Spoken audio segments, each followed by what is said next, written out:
The idea for Portal began with a game called Narbacular Drop. It was a freeware game released in 2005 and was created by a small studio named Nuclear Monkey Software. The game was about this princess who had to use portals to escape a dungeon. When the game was first shown to the public, a developer at Valve took interest in the game. Not long after that, the developers of Narbacular Drop were hired by Valve to develop a new game based on the idea of using portals. For about 2 years, a small group of no more than 10 people worked on the game, and in late 2007, the game bundle The Orange Box was released, including Half-Life 2, Team Fortress 2 and Portal. Some elements have been retained from Narbacular Drop, for example the colors blue and orange for the portals. Of course, other features were not, such as the ability to open a new portal through an already existing one. The short puzzle game became an instant success, and in 2011 the sequel Portal 2 was released. At the end of the first Portal game, right after you've defeated GLaDOS, a hoop falls from the sky and lands in front of you. The developers thought this would become a meme and waited in anticipation for the internet to start talking about Hoopy the Hoop, as they called it. But as we all know, this never happened. Instead, the cake is a lie became the go-to meme for Portal, and Hoopy the Hoop was forgotten completely. Despite of this, or maybe because of it, Hoopy the Hoop can still be found in a few places in Portal 2.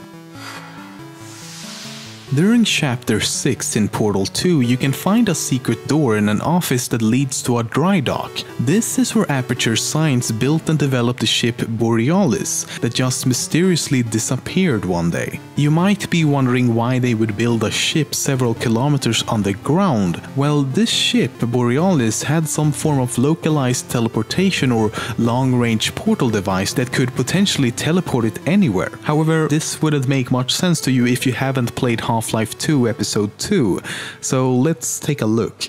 There's something else here.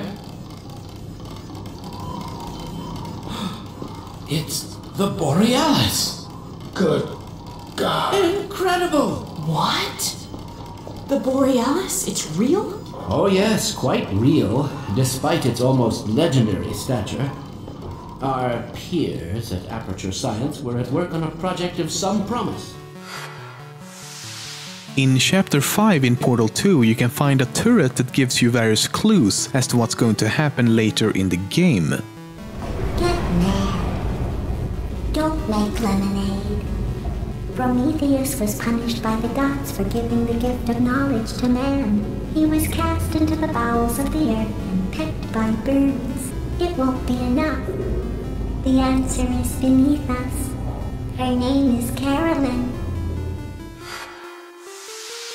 At one point in Portal 2, you reach this place, a science fair project for Bring Your Daughter to Work Day. The interesting thing here is that the project with the giant potato is made by a young girl named Shell, the same name as the protagonist we play as. Could this mean that Shell is the daughter of an Aperture Science employee? Because the project poster also states that she used a special ingredient from Dad's work, with the Aperture Science logo on the bucket drawn above. Early in development, Portal 2 was to be a prequel to the first game and would not feature any portals whatsoever. Instead, the game would use a new mechanic called F-stop. What this new feature was, no one knows. Valve has never revealed it.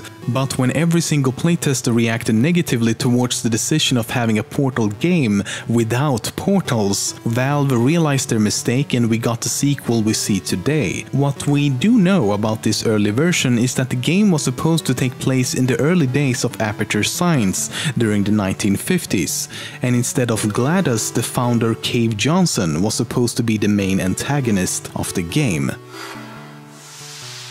It's possible that Ratman is still alive in Portal 2, as he can be heard rambling in certain locations. It's coming through! It's going through! It's starting! It's just starting! It's done now! It's going through! There's a lot of unused content in both Portal games. In the first Portal there was an unused red portal and a texture file for a second portal gun. In Portal 2, Shell and a reskinned model named Mel was the original characters for the co-op mode. Adhesion gel would have allowed players to walk on the walls and ceilings, and reflection gel would have worked in the same way as the reflection cube. Before the co-op mode was implemented, a competitive mode was planned instead, called Football. How much time has passed between the events in Portal 1 and 2? This is something people have argued over for a long time now, and we still don't have a clear answer, so let's break down the facts we do have. If we read the official comic Portal 2 Lab Rat, we learn that after the events in Portal, Shell is put in suspended animation with no wake-up date. She will basically be in there forever, or until the power runs out, which just happens to be the case. The reserve power ran out, so of course the whole relaxation center stops waking up the bloody test subjects. And just like that, events in Portal 2 begin to unfold. Here's the thing though, when we wake up in Portal 2, the announcer says that we've been suspended for 9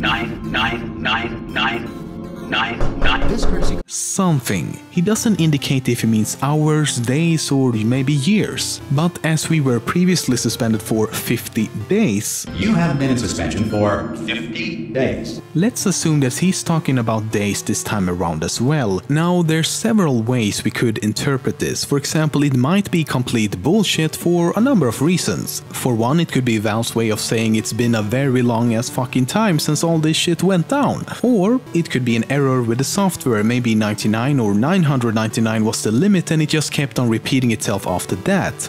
But that's a lot of maybes, so let's assume that it isn't bullshit. Take a listen to it again. 9. This crazy. First there's 5 9s, then there's a pause followed by 2 more 9s, so 7 in total. That's either 273 years or 27,379 years. But the most significant evidence comes from the official ebook The Final Hours of Portal 2. In it, one of the developers says one way to further differentiate Portal and Half-Life was to set the game far in the future, at least 50,000 years. So there you have it, 50,000 years. However, this number could of course have changed during development, but even so it seems unlikely that they would make the change too drastic from the original idea. I mean, there's a huge difference between say a decade or a century compared to 50,000 years. And given how the facility is so heavily overgrown in Portal 2, I think a fair estimate would be between 20,000 and 50,000 years, because that would include both the highest number given to us by the announcer and the number from the ebook. So all in all, I don't think we will ever get a specific answer to this question, but we can conclude that a shitload of time has passed. Okay, as most people should know by now, the Portal series exists within the same universe as the Half-Life series. It all started when Valve began development on the first Portal game. Because of the limited capabilities of the small team at the time, they decided to use certain assets from Half-Life 2. However, this created a small problem, as there would now be weird correlations between the two otherwise completely separate games. But the solution was of course simple: connect the two franchises by actually putting them in the same universe. So that's exactly what they did. And with time, especially after the release of Portal 2, the franchise developed its own very intricate storyline. The story of Portal begins in the early 1940s when a man by the name of Cave Johnson founded the company Aperture Fixtures. Back then, the company manufactured and sold shower curtains. Yeah, after the company saw major financial success, Cave Johnson decided to buy a salt mine to begin construction on the various research and testing facilities we go through in the games. For several decades to come, Aperture Science developed several new technologies, including various forms of gel, the storage and companion cubes, and of course, the famous portal gun.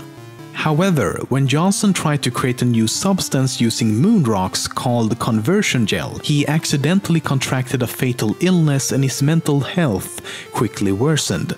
After countless failed attempts to cure his affliction, Johnson became desperate. He ordered his engineers to start research on artificial intelligence and brain mapping in the hopes that his brain could be downloaded into a computer. But fearing that he would die before the technology was ready, he left instructions for his personal assistant Caroline to take his place.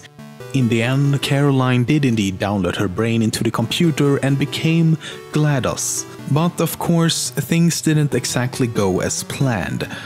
The moment GLaDOS was activated, she released a neurotoxin that killed all personnel except one, that we know of at least. His name was Doug Ratman. At some point after his escape, he came up with the idea of rearranging the order of the test subjects and moved Shell to the top of the list in the hopes that she would be able to defeat GLaDOS. This is why and when the first Portal game begins. Ratman is also the one who left you all those hidden messages throughout the game. Coincidentally, the events of Half-Life took place around this time as well, so because of the Black Mesa incident and the impending Combine invasion, Aperture Laboratories soon faded into obscurity. Anyway, after Shell defeats GLaDOS at the end of the game and finally reaches the outside world, Ratman did as well. But when he saw that Shell was being dragged back into the facility, he felt guilty and went back to rescue her. Once back inside, Shell had yet again been put in suspended animation inside a relaxation chamber, just like all the other test subjects. But now there was a problem. The life support system for the entire complex was failing. Due to time running out as well as being shot in the leg by a turret, Ratman was only able to save Shell by connecting her chamber to the reserve power grid. All the other 10,000 or so test subjects likely perished soon after. As seen in the beginning of Portal 2, Shell did actually wake up again after only 50 days, most likely because the main power was still active. But once she went back to sleep, the reserve power kicked in and then nothing. GLaDOS had been deactivated, Shell would remain in suspended animation, and it's unknown what happened to Ratman. After a time period of several millennia, all the reserve power had ran out. When Shell finally awakens from her deep sleep, Portal 2 begins.